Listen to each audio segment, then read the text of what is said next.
নমস্কাৰ আমাৰ চেনেলটোলৈ পুনৰ এবাৰ আপোনালোকক স্বাগতম জনাইছো। আজি মই পুনৰ আপোনালোকৰ মাজলৈ লৈ আহিছো পনীৰৰ এটা একেবাৰে সহজ ৰেচিপি। আপোনালোকে অতি সহজতে বনাই খাব পাৰিব। হেয়া হৈছে মটৰ আলু পনীৰ। আপোনালোকে ভিডিঅটো সম্পূৰ্ণৰূপে চাই থাকক মই কেনেকৈ বনাইছো।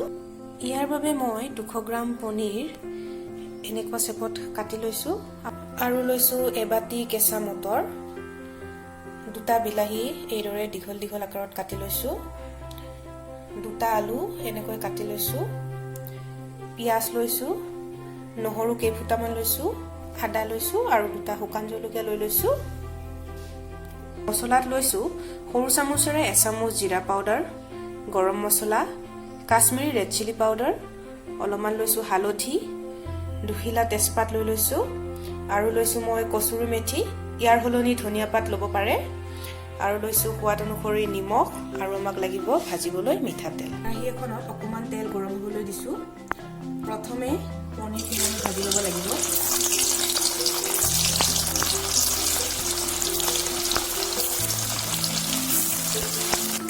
পনীৰখিনি আমি আচলতে অকমান অকমানহে ফ্ৰাই কৰি ল'ম। দুয়োপিনে অকমান অকমান ৰঙচুৱা হ'লৈকে ফ্ৰাই কৰি ল'ম, বেছি ফ্ৰাই কৰি থাকিব নালাগে। এনেকৈ এটা চাইড হোৱাৰ পিছত উলটাই উলটাই দুইফালে অলপ অলপ ৰঙচুৱা কৰি ল'ম।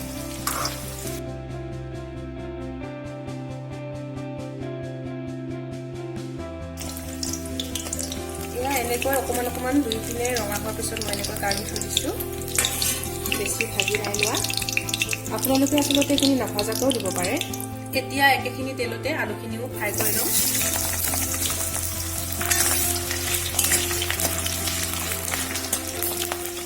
আলুখিনি প্ৰায় 2 পৰা 3 মিনিট মান এনেকৈ ভালকৈ সিজাই ল'ম, আধা সিজালৈকে। আলুখিনি অকমান ৰঙচুৱা হৈছে, এনেকুৱা সময়তে এইখিনি কাঢ়ি থৈ দিম।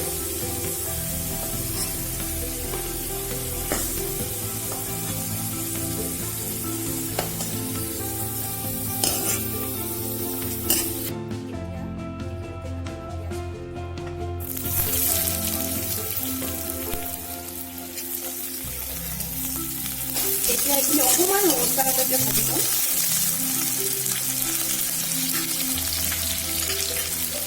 পিঁয়াজখিনি অকমান ৰঙচুৱা হৈছে, বেছি ৰঙচুৱা কৰিব নালাগে। এতিয়া ইয়াত আদা, নহৰু, শুকান জলকীয়াখিনি দি অকমান ভাজি ল'ম।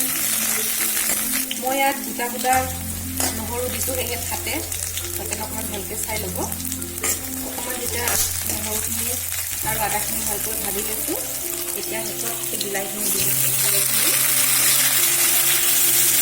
বিলাহীখিনি দি এইখিনি 1 মিনিট মানৰ কাৰণেহে মই ভাজি ল'লোঁ। এতিয়া গেছৰ ফ্লেমটো অফ কৰি দিম, কাৰণ এইখিনি আমি মিহি পেষ্ট এটা বনাই ল'ম। এতিয়া এইখিনি অকণমান ঠাণ্ডা হয়, তাৰপিছত বনাম। ভাজি লোৱা পিঁয়াজ বিলাহীখিনি অকণমান ঠাণ্ডা হোৱাৰ পিছত মই এনেকৈ পেষ্ট এটা বনাই লৈছোঁ, দেখিছে নহয়। কিন্তু পেষ্ট বনাওঁতে অকণমানো পানী মই দিয়া নাই, পানী দি নল'ব আৰু মিহিকৈ বনাব। এতিয়া কেৰাহী এখনত অকমান তেল গৰম হ'বলৈ দিছিলোঁ আৰু প্ৰথমে তেজপাতখিনি দি দিছোঁ। তাৰপিছত আমি বনাই থোৱা পেষ্টখিনি দি দিম ইয়াত।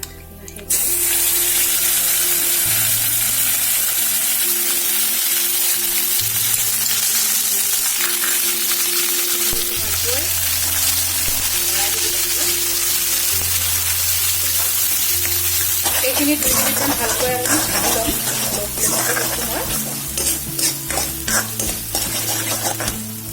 এয়া এই মছলাখিনি আমি ভালকৈ ভাজি ল'লোঁ। এতিয়া হালধিখিনি দি দিছোঁ,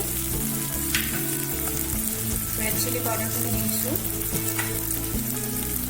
জিৰা পাউডাৰখিনি দি দিছোঁ আৰু এইখিনি লৰাই দিম। আৰু মছলা দিয়াৰ সময়ত সদায় আমাৰ গেছৰ ফ্লেমটো লওঁতে ৰাখিব লাগে। মই পিঁয়াজৰ আৰু বিলাহী যিখিনি লাগি আছিলে সেইখিনি মই এটা পানী দি দিছোঁ, যাতে মছলাখিনি নপৰে। ভালকৈ আমি ধুনীয়াকৈ দিম। মছলাখিনি দি মই ভালকৈ ভাজি ল'লোঁ। এতিয়া মটৰখিনি দি দিছোঁ আৰু ভাজি থোৱা আলুখিনি দি দিম। ভালকৈ লৰাই দিছোঁ। তাৰপিছত সোৱাদ অনুসৰি নিমখ দি দিম। মই এতিয়ালৈকে ক'তো নিমখ দিয়া নাছিলোঁ।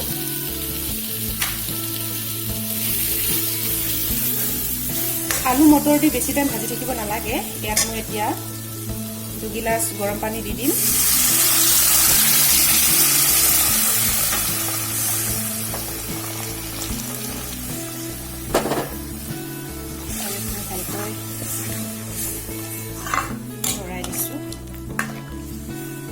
ভালদৰে উতল হোৱাৰ পিছত ভাজি থোৱা পনীৰ কেইপিচ দি দিম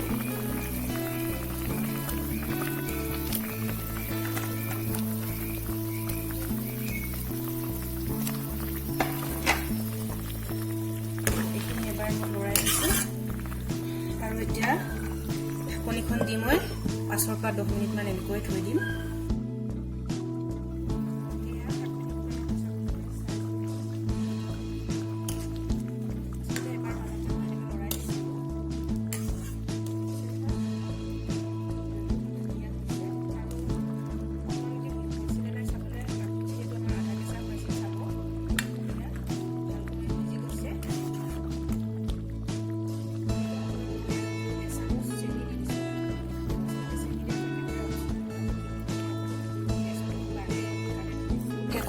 গৰম মছলাখিনি দি দিছোঁ তাৰপিছত কচুৰি মেথি যিখিনি আছিলে কচুৰি মেথি যদি আপোনালোকে ব্যৱহাৰ কৰে দিয়াৰ আগতে তাৱা বা কেৰাহীত অকণমান গৰম কৰি এনেকৈ হাতেৰে মোহাৰি দি দিবচোন বহুত ভাল লাগে ইয়াৰ গোন্ধটো আৰু এতিয়া এইখিনি লৰাই দিম আৰু যদিহে কচুৰি মেথি নাথাকে ইয়াৰ সলনি ধনিয়া দি দিব এয়া আমাৰ মটৰ পনীৰৰ টেষ্টি ৰেচিপি ৰেডি হৈ গৈছে